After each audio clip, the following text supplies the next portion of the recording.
चुड़ैल, अब वो डाउनलोड कर लेंगे एकदम, याद करो फलाना तारीख इतना बज के इतना मिनट में चुड़ैल बोला। हम लोग फोड़ रहे थे यहाँ पे, अब भूकंप आ रहा था यहाँ। फोन किया अमेरिका को कि बकलोलवा आंधी उंधी ना उठ लो, फोड़ दिया वो परमाणु बम। थोड़ा बहुत कॉम्प्रोमाइज करके चलिए, भीड़ रहता है ना तो बहुत दिक्कत हो जाता है। लड़की लोग को कहते हैं जितना तकलीफ लड़के सह के पढ़ते हैं ना, आप लोग पढ़ाई छोड़ दीजिएगा। इन बेचारों को देखिए ना कितना मेहनत है, देखिए इसको। किसी लड़की को हम बोल देंगे काला साड़ या मंगरेला, तो कल से क्लास छोड़ देगी, कोई ठीक नहीं, जाके एफआईआर लिखवा देगी। ये बेचारों को झोड़ते रहते हैं, डांटते रहते हैं, जमीन पे बैठा रहता है, लसराया रहता है, इसे। हाँ, लड़कों का दिल एक्चुअली होता ही नहीं है ऐसा। हम तो अपने को भी बोल देते हैं मंगरेला। लड़के किसी चीज को न सुनते ऐसे निकाल देते हैं, मतलब वो खराब चीज को सुनेगा सब निकाल देगा सब। लड़की उल्टा होता है, वो बढ़िया का चीज निकाल देती है। हाँ, खराब का डाउनलोड कर लेती है सब। उसको कह दीजिएगा चुड़ैल, और वो डाउनलोड कर लेंगे एकदम, याद करो फलाना तारीख इतना बज के इतना मिनट में चुड़ैल बोला था। चलो डिस्टर्ब नहीं, चलिए याद देखिए। ये नहर का नाम बता सकते हैं? इंदिरा गांधी नहर। दुनिया की सबसे लंबी सिंचाई नहर इंदिरा गांधी ने। दुनिया की सबसे लंबी नहर भी तो इंदिरा गांधी। 1974 में इंदिरा गांधी ने डिसाइड किया कि हमें क्या बनाना है, परमाणु बम बनाना है। कब डिसाइड किया इन्होंने? 1974 में। बट उस समय हम लोग उतना डेवलप नहीं थे, तो हम लोग यहां पर मई 1974 परमाणु बम का परीक्षण करने के लिए सोचे। लेकिन 1974 में हम लोग उतना डेवलप नहीं थे। 1974 में हम लोग के यहाँ मोटरसाइकिल नहीं थी बढ़िया, राजदूत उष्टूत टाइप का थी सब। वहां फ्रीडम तो इधर आया है यार, 1974 में फ्रीडम कहाँ था? यमाहा वगैरह था। यहाँ पर इन्होंने पोखरण में परमाणु परीक्षण किया, लेकिन गलती से वो उतना सक्सेस नहीं हुआ जितना होना चाहिए था। उस परीक्षण का जो नाम था, उसका नाम था स्माइलिंग बुद्धा। क्या नाम था? स्माइलिंग बुद्धा। तो हो गया बात वही, भड़कइबो किए लोग, फूस दे करके रह गया, पकड़ा गए हम लोग। अब अमेरिका हम लोग पे दबाव बना दिया। अमेरिका ने एक नियम बना दिया, सीटीबीटी और CTBT, comprehensive test ban treaty. कोई भी व्यक्ति परमाणु बम का परीक्षण नहीं कर सकता है, और बैन लगा दिया। ना आपको जल पे परीक्षण करने देंगे, ना थल पर परीक्षण करने देंगे, ना हवा में परीक्षण करने देंगे, पूरा बैन लगा दिया। और एनएसजी बना दिया, national supplier group, nuclear supplier group, कि कोई भी देश भारत को मतलब यूरेनियम नहीं देगा। तो हम लोग के पास यूरेनियम नहीं था, चोरी छुपे हम लोग यूरेनियम मंगाते भी तो सीटीबीटी था, परीक्षण करने नहीं देगा। भारत ना एनएसजी को माना है ना सीटीबीटी को माना है, और एनपीटी लगा दिया, न्यूक्लियर नॉन प्रोफिलरेशन ट्रीटी, नाभिकीय अप्रसार संधि, की कोई भी देश दूसरे देश को मतलब टेक्नोलॉजी नहीं बेचेगा कि परमाणु बम बनता कैसे। मतलब साला चोट्टा चारों ओर से घेर दिया। कभी कभी गरिया देते हैं यार, क्या हम मशीन थोड़े हैं कि जो सेट कर दिए वही बोलेंगे। देश पे बात आती है तो हम सब भुला जाते हैं। तू दोस्त है, ट्रम्प है कि बाइडेन है, सोच रहा बाहर में जा तू कोनो चीज हो। यहाँ पहले हमको मतलब तुम बनाओ परमाणु बम, कोई दिक्कत नहीं, हम लोग दिवाली वाला धुकधुकुआ बनाएंगे। मतलब एनपीटी क्या कहता है? न्यूक्लियर नॉन प्रोफिलरेशन ट्रीटी, नाभिकीय अप्रसार संधि, कि कोई देश दूसरे देश को परमाणु टेक्नोलॉजी नहीं देगा।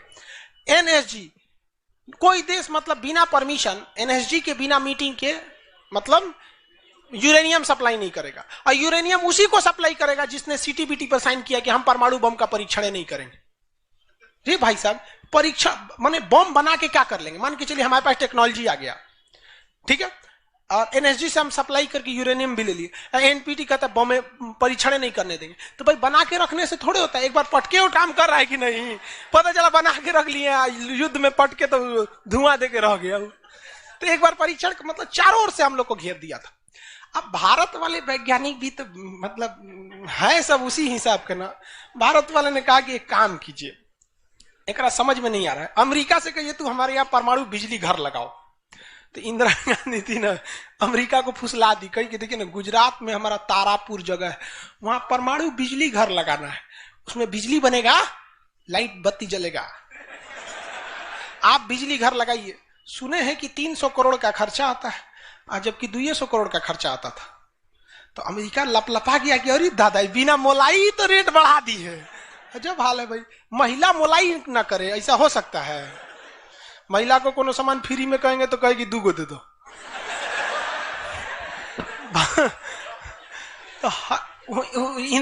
अमेरिका ने सहयोग कर दिया, हाँ हम पूरा परमाणु बिजली घर बना देंगे, बिजली बनेगा आपके यहाँ, भुक भुक वाला लाइट जलेगा एकदम।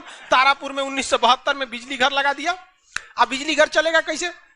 इंदिरा गांधी का हमें यहाँ यूरेनियम नहीं है, एक काम कीजिए, जो बिजली घर लगा है ना उखाड़ के ले जाइए, अपना ठेका कैंसिल का। अरे पगली कही के तो पैसा दे, तो पैसा कौन ची का, ये तू कौन सी तू बनी ले एनएस जी कि हम यूरेनियम नहीं देंगे, का अच्छा तुमको दे देंगे, कोई दिक्कत नहीं।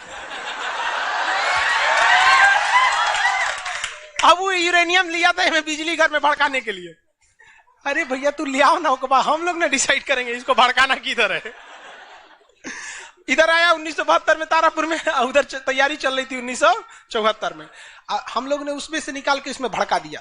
बाद में पता चला गलती हो गया, अमेरिका होशियार निकला, जो यूरेनियम बिजली घर में लगता है वो 20% इनरीच रहता है, अब परमाणु बम में 80% इनरीच चाहिए होता है। हमसे गलती हो गया ससुरा, जातो गया भातो ना मिला, भड़काइयो दिए, बदनामो हो गए लोग, सब सतर्क हो गया, सब हरक गया, सब देहात में बोला जाता है ना, हरक गया सब। ले भाई हम लोग को पता नहीं था, हम लोग कच्चे मसाला पे भड़का दिए थे लोग। अब क्या हो, सब 75 को नियम लगा दिया, हम लोग को कोई देता ही नहीं था। तो बस अब भारत में वैज्ञानिक, इंदिरा गांधी ने प्रोग्राम को कैंसिल नहीं किया, कहा कि बनाइए। अब भारत में धीरे धीरे आगे गए, एक से एक वैज्ञानिक मिल गए सब। उसमें एक चिदम्बरम थे, बहुत मशहूर वैज्ञानिक, और उसके बाद मिल गए हमारे एपीजे अब्दुल कलाम, सोने पे सुहागा। इन्होंने परमाणु बम बनाने की पूरी तैयारी कर ली। अब तब तक लेकिन कोई भी प्रधानमंत्री डरे उन लोग को खुली छूटे नहीं देता था कि परमाणु भड़काइए, क्योंकि अगर फूस हो गया, देखिए भड़क के सक्सेस हो गया तो किसी के बाप की औकात नहीं फिर कुछ बोले। भड़का दीजिए उसको, उसके बाद कौन सी बोलता है, ले आओ रे ले आओ, तो कौन सी है नहीं। लेकिन अगर भड़काए और फूस कर गया तब तो पिटा जाएंगे। जापान पर परमाणु बम मार दिया था अमेरिका, जापान चुपचाप देख लिया था। जापान के पास परमाणु बम रहता ना, अरे बाप रे बाप, उनको तो दिखाया रहता, जापान मारा रहता ना जिसका कोई हद नहीं। मजबूरी हो गई थी, तो भारत के सामने यही रास्ता था कि भैया अगर भड़का दिए और अगर सक्सेस नहीं हुआ तो इस बार माफी मिलने वाला नहीं है, क्योंकि 1974 में एक बार माफ कर दिया था। लेकिन अटल बिहारी वाजपेयी का जब नेतृत्व आया प्रधानमंत्री का, तो अटल बिहारी वाजपेयी ने कह दिया था भैया कुछ भी हो जाए, कुछ भी हो जाए, हमारा देश रहना चाहिए। आज के नेता रियलिटी बताते हैं। अटल, हम और आप उस पीढ़ी में से हैं जिन्होंने एक साथ 2 महापुरुष को अपने देश में देखा, राष्ट्रपति के रूप में एपीजे अब्दुल कलाम और प्रधानमंत्री के रूप में अटल बिहारी वाजपेयी।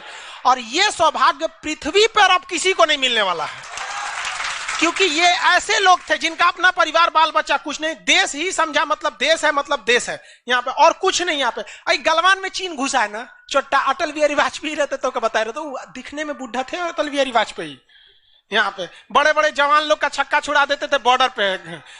उन्होंने खुला छूट दिया एपीजे अब्दुल कलाम को, कहा कि आपको हमारे परमिशन की जरूरत ही नहीं है, आपको जो करना है करिए, हमको नहीं, हमको बस परमाणु बम चाहिए, हमारी सरकार रहे चाहे सरकार गिर जाए। और रियलिटी में है, भारत में अटल बिहारी वाजपेयी अगर परमाणु परीक्षण न करते तो भारत पर अमेरिका सैंक्शन नहीं लगाया रहता और अटल बिहारी वाजपेयी की सरकार नहीं गिर जाती। लेकिन अगर वो अपनी सरकार को सोचते तो कोई भी शिक्षक मंच पर खड़ा होकर किसी प्रधानमंत्री का खुलेआम तारीफ नहीं कर सकता, वरना कितने प्रधानमंत्री आए कितने गए किसी के लिए शब्द नहीं निकलता है। तो इतिहास हमेशा याद रखिएगा, आपको न्यौछावर करना पड़ेगा। यहाँ पर ऐसे चमचागिरी करने से किसी का नाम लेता आदमी, लेकिन विरोधी भी जिनका नाम लेते हैं ऐसे महापुरुष थे अटल बिहारी वाजपेयी, एपीजे अब्दुल कलाम। कोई है जो गिर जाएगा? हाँ, उसे जो अपने बेचारा शर्मा जाएगा, किसको बोल रहे। उन्होंने खुला छूट दिया और कहा कि जो करना है करिए। एपीजे अब्दुल कलाम कहे ठीक है, लेकिन अमेरिका को पता चल गया कि सोचा एपीजे अब्दुल कलाम चल गया वहां, ये पक्का सफल कर देगा, तो उसने उसके ऊपर ना सैटेलाइट छोड़ दिया। अमेरिका से सैटेलाइट छोड़ा और भारत के ऊपर निगरानी करने के लिए। अब यही गलती कर दिया अमेरिका ससुरा। एपीजे अब्दुल कलाम को फुसलाने के लिए नासा बुलाया, आइए ना, आइए नासा आइए। तो एपीजे अब्दुल कलाम चल गए और कहा कि देखिए देखिए कितना बड़ा बड़ा मशीन है नासा में, ऐसा ना इंडिया में है, टूटल फूटल स्टेबलाइजर रख ले रहता है, स्टेबलाइजर का नट उठ जाता है तो पिलास से दाब के करता है। कहा वहां वैज्ञानिक बने, यहाँ आइए हम आपको नासा का हेड बना देंगे। यहाँ पर कहा कि ठीक है, हम नासा का हेड हम क्या करेंगे, हमारा कौन है, ना बाल बच्चा ना कुछ, एक को चीज है मेरे लिए, मेरा दुनिया में कुछ नहीं है, केवल और केवल मेरी भारत माँ है, आप वो भी छीन लेंगे हमसे, ऐसा थोड़े हो सकता है। उन्होंने कहा नहीं, और यही सोच रहा उससे गलती हो गया। वहीं पर उन्होंने देख लिया था कि अमेरिका ने भारत के ऊपर क्या लगा रखा है, सैटेलाइट मॉनिटरिंग के लिए, और वहां पे उसने अमेरिका की सबसे बड़ी गलती हो गई। यहां आने के बाद उन्होंने बता दिया, देख भैया हम जो काम कर रहे हैं ना, सारा अमेरिका क्या कर रहा है, सैटेलाइट से देख रहा है। तो सब वैज्ञानिक का असर ले, भड़काने से पहले तैयारी करना पड़ता है 1.5-2 महीना की, अब क्या किया जाए। तो कहेगी देखो भाई, इस अमेरिका की जो सैटेलाइट जाता है ना, दोबारा घूम के आने में ना लगभग 1-1.5 घंटा का गैप हो जाता है, इसी बीच में जो करना है करो। कहा कि 1.5 घंटा में कौन सी करेंगे। तो अटल बिहारी वाजपेयी ने खुला छूट दिया था किसको, एपीजे अब्दुल कलाम। एपीजे अब्दुल कलाम ने कह दिया ना कि एक काम कीजिए, ऐलान कर दीजिए कि यहां मिलिट्री एक्सरसाइज होने जा रहा है, सेना यहां युद्ध अभ्यास करेगी, कैसे युद्ध लिया जाता है, एकदम ओरिजिनल युद्ध का मैदान। अब युद्ध में कहीं घर बन रहा है तो कोई पूछ रहा है काहे लिए बन रहा है, तो इसी पे जब बम मार के प्रैक्टिस करेंगे। घर नहीं बन रहा था, वो इसलिए बन रहा था कि परमाणु बम कितना खतरनाक होगा। लोगों को लगा कि फौज इस पे मार के देखेगी कितना तबाही मचा रहा है। अरे भाई साहब बकलोल, वो तैयारी अब्दुल कलाम ने करवा रहे थे कि जब फोड़ेंगे तो देखेंगे कि घरवा उधिया रहा है कि नहीं। तो लोगों को लगा हम मिलिट्री एक्सरसाइज कर रही है, सब चीज काम हो गया। लेकिन अमेरिका को कहीं ना कहीं भनक लग गया, क्योंकि हर घर में सतयुग से कलयुग तक साले विभीषण हर जगह मिलते हैं। भारत में कोनो जाके कह दिया वहां पर, तो भनक लग गया। तो अमेरिका ने उस सैटेलाइट की टाइमिंग घटा दी। अब जो घंटों का गैप रहता था वो चंद मिनटों का गैप रह गया, 20-20 मिनट का गैप रहता था। लेकिन इन लोगों ने अपना काम निपटा के रख दिया था। लेकिन समस्या ये थी ना कि सब चीज तो बन के रेडी हो गया, हर चीज रेडी हो गया, लेकिन अगर परमाणु बम फोड़े और फूस दे करके रह गया, समस्या यही थी। भड़क गया तो टेंशन ही नहीं था। तब क्या किया गया, सैटेलाइट हुआ तो रहेगा। तो अटल बिहारी वाजपेयी का पूरा छूट था, एपीजे अब्दुल कलाम को इनको टेंशन ही नहीं था। उन्होंने कह दिया अटल बिहारी वाजपेयी से कि ये काम करते हैं हम अब आ गया, हम मई में इसका बम फोड़ देंगे कोनो दिन में, 9 तारीख चाहे 11 तारीख कोनो दिन हम फोड़ देंगे। तो कहें कि भाई आपको जो करना है करिए ना, हमको मत बताइए, हमको बस परमाणु बम चाहिए, बाकी अमेरिका कौन चीज करेगा हम देख लेंगे यहाँ पर। तो अटल बिहारी वाजपेयी से खुला छूट मिल गया। अब इन्होंने 9 मई 1998 डेट क्या कर दिया, डिसाइड कर 2 दिन किया था, एक 9 मई को भी, फिर 11 मई को। पहले 11 मई 1998 शक्ति 98 कोड नाम था। जैसे अमेरिका का सैटेलाइट गुजरा, पूरी तरह से कैलकुलेशन हो गया था कि कैसे कैसे होने वाला है। अमेरिका का सैटेलाइट जैसे गुजरा, तुरंत यहां पे भारत का परमाणु बम को ब्लास्ट किया गया। और जैसे ब्लास्ट हुआ तो जो मिलिट्री एक्सरसाइज कर रही थी उसको तो भेज दिया गया था 2 दिन पहले ही। जो बिल्डिंग बनाई थी वो खाली पड़ल था, धाए दे गायब हो गया बिल्डिंग, पूरा धुआं हो गया, पूरा भयानक। अब परमाणु बम क्या हो गया, लगभग सफल हो गया। वैज्ञानिकों को लग गया था सफल हो गया, लेकिन भाई अब ये फोड़े, अभी कैसे पता चल जाएगा सफल हो जाएगा। आप अंदाजे ना बता सकते कि भाई इतना तबाही एक अच्छा ही बम ला सकता है। लेकिन तब तक सैटेलाइट उसका घूम के आ रहा था और पकड़ लेता तब क्या होता, मान के चलिए पकड़ लेता, पता चला कि सफल नहीं हुआ, खाली धुआं कर दिया, गड़बड़ हो गया। तुरंत अटल बिहारी वाजपेयी को फोन किए एपीजे अब्दुल कलाम कि तुरंत आप मौसम विभाग को कहिए कि राजस्थान में भयानक तूफान आया है, कोई नहीं जाएगा। अटल बिहारी वाजपेयी ने तुरंत घोषणा करा दी, राजस्थान के लोग अपने घर में रहे, बहुत भयानक तूफान आया है। अब उसका सैटेलाइट आ रहा है तो देख रहा है धुआं हुआ है, तुरंत मैसेज भेजा नासा में, धुआं हो गया यहाँ पे। कहीं मतलब धुआं हुआ, तूफान आया है वहां पे। तूफान आया है, सोचा वहां से चला गया। तब परीक्षण देखा गया, एकदम सक्सेस। अब टेंशन ही नहीं है, एक और फोड़ दो, 2 को फोड़ दिया गया, पूरी तरह से सक्सेस हो गया। और ससुरा अमेरिका को अभी तक पता है कि वहां तूफान आया है, अरे वहां दूसरा तूफान आया है। अब भारत में कुछ भी कहिए तो डर तो लगता है, भाई अमेरिका बहुत खतरनाक देश है। आज हम लोग भले शक्तिशाली हो, 1998 में हम लोग को पाकिस्तान आगे दिखा देता था, 99 की करगिल वार याद कीजिए। आज हम लोग बहुत आगे निकल गए, लेकिन उस समय बहुत पीछे थे हम लोग। अब डर तो था ही। अब भारत के प्रधानमंत्री सब राष्ट्रपति सुखपुकाइल थे, अमेरिका क्या करेगा ओके पते नहीं। 9 तारीख बीत गया, 10 तारीख बीत गया, पता ही नहीं चला अमेरिका को। अटल बिहारी वाजपेयी अब्दुल कलाम से पूछे कि महाराज तो सोचा कुछ सुख बुगाइए नहीं रहा, तो ओकरा पते ना चलल है। एक काम करते हैं, आप धड़ल्ले से फोड़ देते हैं, क्या फायदा है हम। तो फिर 11 मई को 3 गो और फोड़ दिए। दुगो गायब करके। जैसे परमाणु बम निकला धाम से फोड़े, पता ही नहीं चला। दूसरा, लेकिन भाई धड़ाधड़ 5 गो फोड़ दीजिएगा तो पता चल जाएगा कि नहीं पता चल। ये डाउट हो गया पाकिस्तान को। जनते का है, हम लोग फोड़ रहे थे यहाँ पे, अब भूकंप आ रहा था यहाँ। फोन किया अमेरिका को कि बकलवा आंधी उंधी ना उठ लो, फोड़ दिया वो परमाणु बम। अमेरिका ससुरा माथा फोड़ रहा है अपना, कह रहा है कि अब क्या करें हम यहाँ पे। नासा वालन को गरियाया गिरे चोट्टा कहीं का, तू लोग को सैटेलाइट लगाओ, हाई लगाओ वहां पे। कौन सी देख रहा था लोग वहां पे, कि हम तो बोलबे किए थे कि उधर दुका उठाया था, अपने ना बोल रहे थे कि आंधी उठल है वहां पे। अमेरिका आग बबूला हो गया और तुरंत अमेरिका का प्रतिक्रिया आया कि भारत को इसका बहुत भारी कीमत चुकानी पड़ेगी। तो भाई जिसकी कीमत भारी ना हो उसे चुकाने में मजा क्या है। और अमेरिका ने खुलेआम भारत को ललकार दिया कि भारत, अमेरिका कभी भी इस बात को स्वीकार नहीं करेगा कि भारत एक परमाणु संपन्न देश है। भारत को कभी भी अमेरिका इस बात की मान्यता नहीं देगा। अटल बिहारी वाजपेयी ने भी कॉन्फ्रेंस तुरंत मीडिया के सामने आए और कहे कि जो चीज हमारे पास है उसके लिए हमें किसी के प्रमाण की कोई आवश्यकता नहीं है, और जिस देश को यह लगता है कि हमारे पास परमाणु बम नहीं है या जिन देश को हम पर शक है वो आ जाना युद्ध के मैदान में, बताएंगे है कि नहीं है। यहाँ पे अब पूरी तरह तबाह हो गया। यहाँ पे अब अमेरिका माथा पीटते रह गया। अमेरिका ने आदेश दिया अपनी सेना को कि तैयार रहो।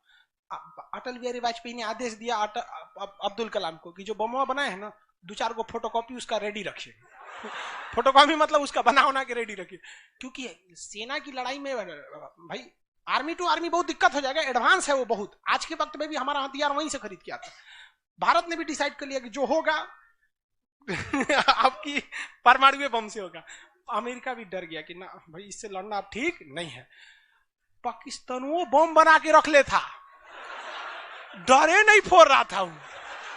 एक हफ्ता तक देखा कि भारत को क्या हो रहा है, क्या हो रहा है। देखा कि कुछ नहीं हुआ, इहो चुप पे फोड़ दिया। अमेरिका एकदम ककुआ गया, एकदम कह रे चट्टा कहीं का तू क्या फोड़ा रे। तो पाकिस्तान वहां झाड़ दिया अमेरिका को कि हमरे बोलेंगे कमजोर जान के, हाँ फोड़ ले आपके आप बाई तो एकरा नहीं बोलेंगे। यहाँ पे हम कमजोर हैं तो हमरा बोल देंगे। एक काम कीजिए, आप भारत को जो सजा दीजिएगा हम भी वही सजा काट लेंगे। सोचो हमरे पे खेल गया। हम ही लोग पे खेल गया पाकिस्तान। अब भाई अमेरिका टेंशन में आ गया। अमेरिका ने भारत पर एम्बार्गो और प्रतिबंध लगा दिया। जैसे अभी सऊदी अरब पे प्रतिबंध लगा दिया, कल के वीडियो में बताए थे, सऊदी अरब का डस्टबिन बना दिया वहां के। तो वहां पर अमेरिका ने भारत पर प्रतिबंध लगा दिया। कोई देश भारत से सामान नहीं खरीदेगा। जो जो चीज जरूरत की थी सब चीज पर बैन लगा दिया। भारत की अर्थव्यवस्था डूब गई, पाकिस्तान की भी अर्थव्यवस्था डूब गई, लेकिन भारत को बचा लिया भारत के 55 लाख कुशल कारीगर जो विदेशों में काम करते हैं। आप प्रतिबंध लगाइएगा भी तो पूरी दुनिया का कारखाने ठप हो जाएंगे, क्योंकि हर जगह भारत के वहां वर्कर काम करते हैं। और अमेरिका या सीबीएसई वाले जो वर्कर होते हैं वो स्पेशलिस्ट होते हैं। पेंट मारता है तो पेंटे मारेगा। भारत का मिस्त्री मल्टी टैलेंटेड होता है। पेंट मार रहा है उसको कोई काटी ठोक दो तो बिजली वाला काम कर दे, तो हाँ तार और घींच देते हैं। मल्टी टैलेंटेड होता है और काम भी बहुत ज्यादा करता है। काम हम जब 5 बजे कर देगा तो आदमी अच्छा बोरा नीचे उतार दो, तो ये सब बड़ी काम कर देता है। मेहनती होता है सर, कोई दिक्कत नहीं है उन सब में। खाना नहीं भी है तो कोई दिक्कत नहीं, निकालेगा तो खाई नहीं है चालू। तो पूरी दुनिया से भारत को पैसे आ रहे थे। पूरी दुनिया भारत में क्या, भारत के हजारों वर्कर लाखों काम कर रहे थे, भारत में पैसा आ रहा था। तो हमारी अर्थव्यवस्था पे उतना भयानक प्रभाव नहीं पड़ा, लेकिन पाकिस्तान की अर्थव्यवस्था तबाह हो गई। इसकी यहाँ के कोई वर्कर को ले भी नहीं जाता है। अरे चोटा कब मार करेगा कोई ठीक है नहीं है यहाँ पर। ये सब इतने बड़े बैल होते हैं सब पाकिस्तान वाला। अगर पाकिस्तान के एक मोहल्ला से 5 आदमी विदेश गया है ना, वहां अच्छा से हंसी खेसी ड्यूटी कर रहा है, अगर उसके परिवार में यहाँ झगड़ा होगा ना तो दोनों हुआ झगड़ा कर लेगा सर। तो अब्बा काहे मर लो हमारी खाला को हुआ मार कर ले। उसकी अर्थव्यवस्था पूरी तरह से बर्बाद हो गई। अब पाकिस्तान के साथ अजीब सी दिक्कत था। अमेरिका अर्थव्यवस्था बर्बाद कर दिया, लेकिन पाकिस्तान भाई साहब हरामियों में नोबेल पुरस्कार मिलता तो हर साल यही लाता। इसने कहा कि एक काम करते हैं, अमेरिका ने हमको ऐसा बर्बाद किया है कि परमाणु बम होने के बावजूद हम तड़प के रह जा रहे हैं। हम भी अमेरिका को तड़पाएंगे। यह कहता है ना कि हम किसी से खरीद नहीं सकते हैं, व्यापार नहीं कर सकते, एक काम कर बेचते हैं। ससुरा उत्तरी कोरिया को बेच दिया, किंग जोंग पगला को देखे उसका टेक्नोलॉजी पाकिस्तान दिया है, सद्दाम हुसैन को, ईरान को, सबको बेचने लगा कि सारा थ्योरी ले आके देखता था कि देखिए ऐसे ऐसे परमाणु बम बनता है, लीजिए 20 करोड़ दीजिए जाइए। अब अगला हिसाब 1 महीना तो काटेगा आदमी, अगला हिसाब देखे। अमेरिका कर रहे पाकिस्तान में चोट्टा क्या कर रहा है, क्या कर रहा है, मरे हम भूखे मरे, आप प्रतिबंध हटा दीजिए नहीं तो हम इसको फेसबुक पे डाल देंगे।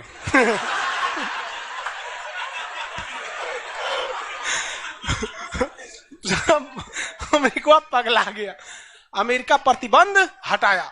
इस बार फायदा उठा लिया भारत, कहा कि रे ओकरा हटाया तो हमरो प्रतिबंध हटाओ। समझ आ गया कि नहीं? तो गलती से भी अगर हम लोग जब भी एक दूसरे का अंतर्राष्ट्रीय मंच पर साथ दिए हैं ना, तो दोनों को फायदा हुआ है। लेकिन ये चुट्टा उसको समझ में नहीं आता है। अभी भी अगर वो शांति से रहेगा ना तो बहुत आगे जाएगा, और अशांति से रहेगा तो एकदम में आगे चल जाएगा। परमाणु परीक्षण समझ में आ गया? किसी कोई दिक्कत कहां होता है? पोखरण में। आज भारत परमाणु संपन्न है या नहीं है? परमाणु की आवश्यकता है? नहीं। अब अमेरिका केस कर दिया भारत पर, कहा कि आपने न्यूक्लियर प्रसार संधि तोड़ा है। भारत ने कहा हम नहीं तोड़े, हमने किसी से संधि मंगाया ही नहीं है, हमारे खुद के वैज्ञानिकों ने खुद बनाया है। और ये बात खूब एपीजे अब्दुल कलाम ने बोला था। कौन सी बोलता है चुराए हम बनीले, बताएं कैसे बनता है।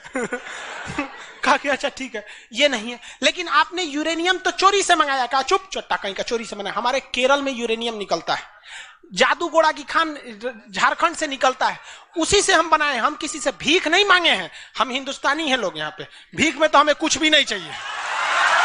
तो एनएसजी कहा कि अभी तब कहा अब कौन सी पे मुकदमा ठोके, तब इस पे ठोक दिया भारत पे, आपने परमाणु परीक्षण किया क्यों है? भारत ने ये मुकदमा जीत लिया। जानते हैं कैसे? कहा कि कैसे, हमने तो कोई नियम नहीं तोड़े हैं। सीटीबीटी कहता है आप पानी में नहीं फोड़ सकते हैं, जमीन पे नहीं फोड़ सकते हैं, हवा में नहीं फोड़ सकते, हम जमीन के अंदर फोड़े हैं। भारत ने कहा फोड़ा था? जमीन के अंदर। तो भारत को उस समय हर चीज साथ दिया था, बुद्धि, विवेक, बल, शक्ति सब रहना चाहिए, तब आप जीत सकते हैं। ऐसा नहीं कि परमाणु बम ले लेने से आपको जीत जाएंगे। कब कैसा सिचुएशन था, आंधी आया है, परमाणु बम फूट गया, तो हर चीज बहुत कांड हुआ यहाँ पे। बाद में अमेरिका को समझ में आ गया कि नहीं हो सकता है, अब भारत को ना नहीं सकते। वो गया जमाना जब हमारे ऊपर किसी का शासन हुआ करता था। आज भी भारत में बस जाति पात खत्म हो जाए, ऊंच नीच पे लड़ना खत्म हो जाए, और Congress BJP high party how party मतलब नेतागिरी खत्म हो जाए, तो सोचिए ना हमारे पास कमी किस चीज की है कि नहीं? नेतागिरी तो सॉल्व हो सकता है। यूपीएससी का एग्जाम कंपलसरी कर दीजिए नेता बनने के लिए। काम खत्म, तुरंत खत्म हो जाएगा काम। आप इसको समझ में आ गया कि नहीं? लाइव वाले सब लोग समझ में आ गया? अब आगे कल समझेंगे लोग। आज के